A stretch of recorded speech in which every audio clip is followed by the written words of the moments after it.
The 1899 University of South football team has to be the most amazing story in college football history. The 99 Swanee team will be unrivaled. No team ever in the history of college football will ever be able to do what they did. I'd like for every player to be able to read that story of Swanee. It's unbelievable. They've got a record nobody will ever top.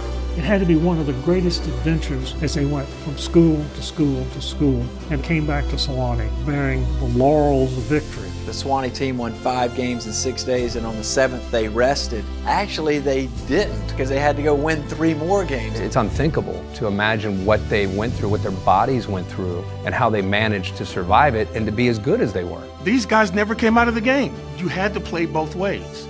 If you came out, you did not get the opportunity to come back in. There's so many extraordinary layers on this story. You peel one back and you see another. At one time, we played against and prevailed over these schools that are now nationally known football powerhouses. It's more than lore, it's true. Really, in athletics, it is the ultimate David versus Goliath story. Anytime anything is ever written about the history of college football, Sewanee will be mentioned. The team of 1899 speaks to the best of both who we used to be and also gives us a guidepost of who we choose to be going forward. One of the founding myths of the University of the South is that we had this remarkable team that did remarkable things. As sports has become ever more important, both in the American South and in the life of the country, there's something about saying we were once great too.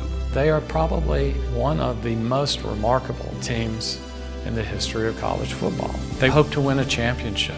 They end up going down in history, and they did it for the love of the game. And everyone who cares about college football should know their story.